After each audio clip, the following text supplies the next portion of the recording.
Morales. They might just call me childish if I got to catch them all or volunteer to take the challenge. I got the plug in the orders. I got the connect account account that can get me the sort of joy I get from toys, noise, action, BB, toys, noise, action, so James brick and mortar. I got the plug in the orders. I got the connect account account that can get me the sort of joy I get from toys, noise, action, bang, bang, bang, bang, bang, action figures. Welcome to the Terradrome. I used to call Castle Grace go home. Hello, ladies and gentlemen. Welcome to another episode of Toys, Noise, and Action Figures. I'm your host, Ray Cheney, and today I have the pleasure, the opportunity, the blessing to actually sit down and do a part two of the last week we did an interview with CEO of TFBASEMENT.com, Mr. Jonathan Williams. Today I'm actually here with the CFO of TFBASEMENT.com, Mr. Philip Booth. How you doing, Phil? I'm doing well, my good friend. How are you? Excellent, excellent. Now, I'm honored to have you here today because a lot of people get a chance to visit online retailers nowadays. The numbers are getting way bigger with the decline of brick and mortar, and a lot of people, the fans, the customers, don't understand the growth that's happening. And today, I get to talk to you, the CFO of TFBASEMENT.com, and actually get a little bit more of what us fans, us consumers, can expect to see as far as how the projected growth of the website, and then also just the way you guys are addressing fans and working with them and everything like that. So first, I want to find out from you. I asked Jonathan last week what got him into it, and I want to ask you the same question. What got you started on working with TFBASEMENT.com? And a little bit of your history as far as the fandom is concerned and being a fan. So as far as being a fan goes, so one night, me and Jonathan, we were talking about toys. Transformers isn't my first love. Mask is actually my first love. But okay. I was ready to fight you when you said Transformers. But Mask, we respect Mask. See, look, but that's what I'm saying. But we start talking about cartoons from the 80s, and I'm an 80s baby, like tried and true. So all cartoons, all things consumable from the 80s, I'm there. Like I even have a Mr. Grumpy Care Bear. I got one right here in the toy store, bro. But it's not from the 80s. I you know what I'm saying? I ended up getting the new one they released, but I got one right here. Yeah, but the 80s one is it. But that's the thing though. So it's like when you're a fan of something, you're just a fan, and you remember when it all made sense. And toys back then made the most sense, and that was kind of just the passion that was like, okay, you know what? We definitely have a shared interest when it comes to 80s toys. So we're talking about G1, that's a shared interest. And as I'm saying, I know about it. It's not, I can't say I'm an expert. I'm not going to be able to answer all questions, but there's definitely a passion there. But working with Jonathan actually made the most sense because my background's in finance, private equity, worked at Merrill Lynch for quite a while. So I'm pretty good with numbers. So yeah, so that's kind of just, how I kind of fell into the role. And when it comes down to toys and talking about their value and what they bring and what they're worth. And I mean, I think I know as well as anybody else. So it kind of just, it worked. It was just a very convenient conversation that was like, you know what, we can make this happen. So let's go for it. And I'm glad you used the word worth because a lot of people, I don't want to even use the word scalpers because they're the worst. But as far as the fans are concerned, there's always the idea of the investment side of it because we're all kids that grew up on these franchises. But now that we're adults, we also look at the other angles of it too or whatnot. I know during our pre-interview, you were talking about the why, like you just discussed. And you had mentioned something as far as not really just being about the monetization, but about the passion for the culture. Can you speak a little bit more on that? I thought that was real interesting and dope when you said that. It's one of those things, it's a completely different environment when you're ingratiated when it comes to consumable goods as they relate to toys, so to speak. Like not very many people are going to tell you what Hasbro stock is actually trading at or what Mattel stock is actually trading at. Right. But they can definitely tell you what the current value of a Scorpionox is and what that value actually means to people. And this is something that, you know, they want to know, something that has to be addressed. And a lot of these big ticket retailers, they don't talk about that stuff. It's almost like they don't care. So we speak our own language, which is perfectly fine. So we do something that other people don't necessarily do. We take people seriously where other people look at them like, you're just a dollar sign. Nah, you're not a dollar sign. You're a collector. You're important. And that's how we make sure we treat everybody. These are collectibles. Right. Excellent. And another thing you had mentioned, and I think we got a chance to kind of just touch on, was the fact that it's not just customers, not just consumers. You guys look at it's fans providing a service for fans. And that right there, as far as me being a collector, me being a consumer, speaks to my soul, because I know what it's like to be treated as, and I think many of the subscribers on this channel, many of the people just in the fandom, whether you're Mask, whether you're Transformers, whether you're G.I. Joe, or especially the experience with G.I. Joe recently, but we get treated like customers, and customer service is just not at a premium nowadays. It's a word, it's a term, but it's not at a premium. You don't feel like you're getting customer service. You feel like you're just treated like a number. So that's why TF Basement is just one of my favorite online retailers to frequent nowadays, because I've had some experiences myself, and I think a lot of fans can speak to that. Also, real quick, I wanted to ask you about, now you said you were a Mask. I want to just pick your brain a little bit. You said you were a fan of Mask, and I respect that. And Transformers isn't your first. And Transformers is not my first. Mask was my first. I respect that. What other franchises are you big on? And not just that, not just what other franchises are you big on and a fan of, but what other franchises would you like to see incorporated on TFBasement.com? All right. So I would like to see the first generation of X-Men. I would like to see Double Dragon. Ooh. Oof, there you go. I want to see, I don't know if many people remember RoboCop, but RoboCop had a nice. Remember RoboCop? But that's remember. But see, that's what I'm saying. RoboCop had a nice little. Dead or alive, you're coming with me. But I mean, that's what I mean. He-Man, I've definitely seen the resurgence of He-Man, but and I know you got some Motu on the website now. So awesome. Yeah. So you mentioned being a big anime fan. Oh, absolutely. I think my favorite one right now, just even going back, will probably be Samurai Champloo, and that was just a classic for me. And so, I mean, if you remember the soundtrack to Nujabes, the neo soul funk group from out of Japan, who did the soundtrack for it, then you're an anime head. So Akira, all that stuff. Yes, I am a big kid who pays taxes. That's all I do. Yeah, there you go. There you go. Do you see? Okay, so with that being said, I'm seeing a large resurgence of a lot of anime related merch when we're talking about shirts and t-shirts and things like that.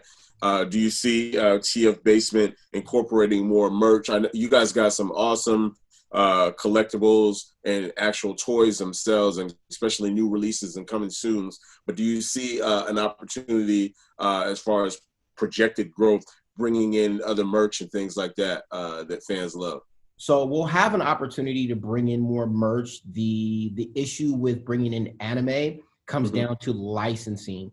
So a lot of the anime that gets released, you have parent company issues, and those parent companies aren't very quick to release licensing. So if we're going to sell something or make sure that you can actually buy it, it has to be something that's actually legitimate. None of this funny looking knockoff stuff that you can only wear once and then your crew neck now looks like a V-neck or you know that it's 3 or sizes. vice versa. Yeah, yeah. Right. You know what I mean? So, and that's the big issue. So it's just a matter of being able to get the licensing for everything that you actually want to see. So that's kind of it's in the works, but I'm not gonna lie, it's definitely it's a huge headache. It's worth the headache, but Right. it's a huge headache because there's so much that goes into it, because a lot of stuff they don't want to release to our market. And right now, due to current circumstances, it's just kind of difficult to have those conversations, but Absolutely. we're definitely trying.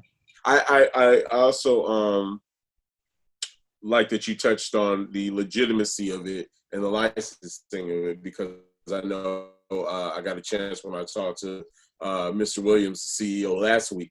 He was saying how you guys are official retailer of these products, and that you guys make sure that the customers are getting official product. So the fact that you guys do your due diligence makes the consumers, the fans like us, feel a lot more confident. So thank you very much.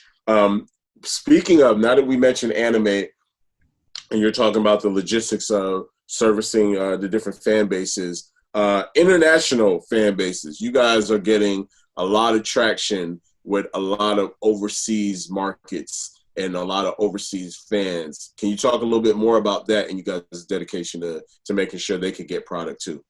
Well, so because Mattel is a US-based company and they have fans worldwide over 30 years, at this point, that's what I say, you're not just a consumer. You are definitely a fan. You're definitely a collector. Anytime you go and you're looking for something that came out over 30 years ago, 3 decades in, and you're still you're still loyal to the cartoons, the movies, and everything else, it's a completely different relationship.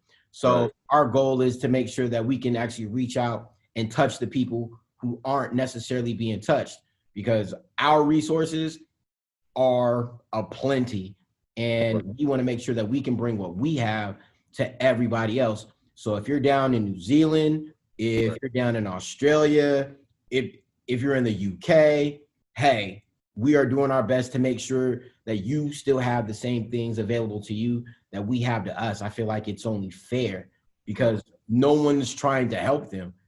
Why not help them? They want the same things that we want. So why not? And they're fans too. You know, many of the subscribers, especially a lot of the newer subscribers, are the overseas market on the Toys, Noise, and Action Figures channel. And a lot of the comments that I've been seeing, especially when you get the announcements about whether it be a HasLab project, whether it be the Super 7 Snake Mountain, you know, we're doing a lot of pre-order based product launches at some of these big companies. And the biggest complaint that I'm seeing online and a lot of message boards is, what about us over in the UK? What about us in Australia? It's probably not even worth it for me to go into it because of the shipping. I've seen so many of those comments or whatnot. And more and more we're starting to realize we're not just in a global market, we're just in a global world. The world is a lot smaller because of the internet. So the fact that you guys are even addressing that, I applaud you. Thank you very much, because there's a lot of people out there that appreciate it. Hey, from San Francisco to Perth. Say again? I said from San Francisco to Perth. I mean, we're gonna do what we can to make sure you get what it is you're looking for. Mm-hmm. Okay, excellent. And before I get ready to go, we get ready to wrap this up, I want you to actually speak to the consumer, because this TFBASEMENT.com is a new online retailer with a whole new attitude and a whole new approach. It's fans servicing fans. I want you to actually speak on, because last week Mr. Williams spoke about how they're going to be doing the IG contest. One is going to be coming up on November 25th. So that's next week or whatnot, the week after that, the day before Thanksgiving. And there's going to be the Man Cave She Shed contest that's going on IG. What are some of your ideas as far as fans getting in, as this online website, this online retailer is brand new? And what are the incentives in your mind that they're going to be able to see as they're coming in and like say, okay, I started out with TFBASEMENT.com and I watched it grow and I'm growing with it. How do you see that?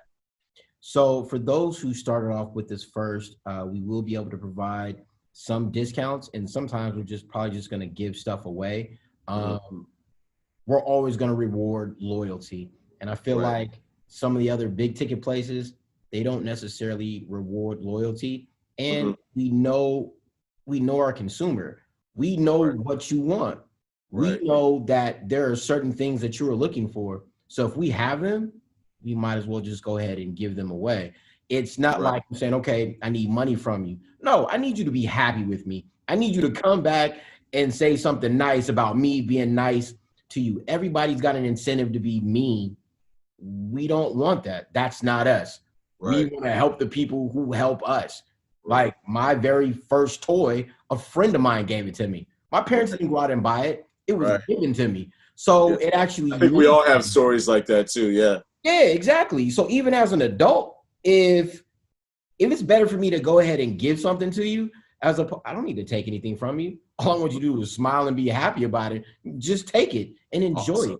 So we want to be able to go ahead and give back. Now, not everything is free, but being nice, giving you good service, saying thank you, calling you, checking on you, making sure that everything that you wanted showed up the right way, the way that it was supposed to. The corners aren't bent, the box isn't trashed. We want to make sure that you're happy about it, because when you put your toys up on display for everybody else to come and see, the last thing anybody wants to say is, oh yeah, I have this one, but the box is all thrashed because such and such didn't take care of it. We've all been there. We've all been there. Yeah, no, we don't do things that way. So awesome. And even when you were saying about making sure the merchandise is getting to the customers in a timely manner and carefully wrapped, let Mr. Williams know that I did receive the package that I was waiting for, and I'm not going to let it out the bag right now, right here, but I want everybody to know there are a lot of people that saw the way I got the box delivered from Super 7 for the collector's choice Snake Mountain, and they saw that it was upside down, even though it said this side up and Fragile on it. Fortunately, Super 7 took the time to do some extra care on the inside boxes, because they pretty much figured the delivery service might F it up. Right. But you guys took the same care with the box that I received from TFBASEMENT.com. When I opened it, there was so much bubble wrap, I thought I was going to be able to lay it on my mattress and get even more comfort. But it was amazing. And I was just like, the fact that they took this much time and effort. Now, I'm not thinking that you guys did that because it's Reg Henny from Toys, Noise, and Action Figures, because I've actually heard from other consumers that that's exactly how they're receiving their packages. So bravo to you guys for being fans that are servicing fans and actually caring, bro. Real quick, also wanted to make mention, part 3 will be coming up soon. We'll actually be, I want to give a special shout out to Miss Natasha Williams, and she's the head of TF Basement Web Development and E-Commerce. And from what I heard, she had a personal hand in actually hand wrapping my package and making sure that it got to me securely. So I want to send a special shout out to Miss Natasha Williams for doing that. And again, we'll be actually interviewing her soon. So that's going to be coming up. My brother, Phil, Mr. Booth, CFO at TFBASEMENT.com. I thank you for being with us today. And then also, I see what you're teasing right there on the desk in front of us. You've had it purposely sitting there this whole time. I've been salivating. This little thing right here? No, good and well, I can't get that at Target anymore. I mean, maybe once upon a time. No. But are those two things that are possibly available on the website? Don't even answer that. Matter of fact, don't even answer that. Okay. I want everybody to go to the website. What am I doing? My bad. It's right there, down at the bottom, tfbasement.com. You go there. There you go. It's on his shirt. Yes. You guys go there right now. Go there right now and go check out the website. If you're looking for the Rainmaker Target exclusive set. Or if you're looking for the Amazon exclusive set with those Seekers right there, go right there to TFBASEMENT.com. I'm sure they're going to take care of you the way they took care of me and the way they're taking care of all their other customers. Mr. Booth, thank you for your time. Absolutely. Pleasure's all mine. I appreciate you. Yes, all sir. right, everybody, it's been Toys, Noise, and Action Figures. Stay tuned. Also, that package that I got from TFBASEMENT.com, I will be doing a review on that. That will be up on the channel before the weekend is out. So I want you guys to stay tuned for that too. And as always, be good to yourself, be good to others, show empathy, open your toys, play with them, you work hard. Peace.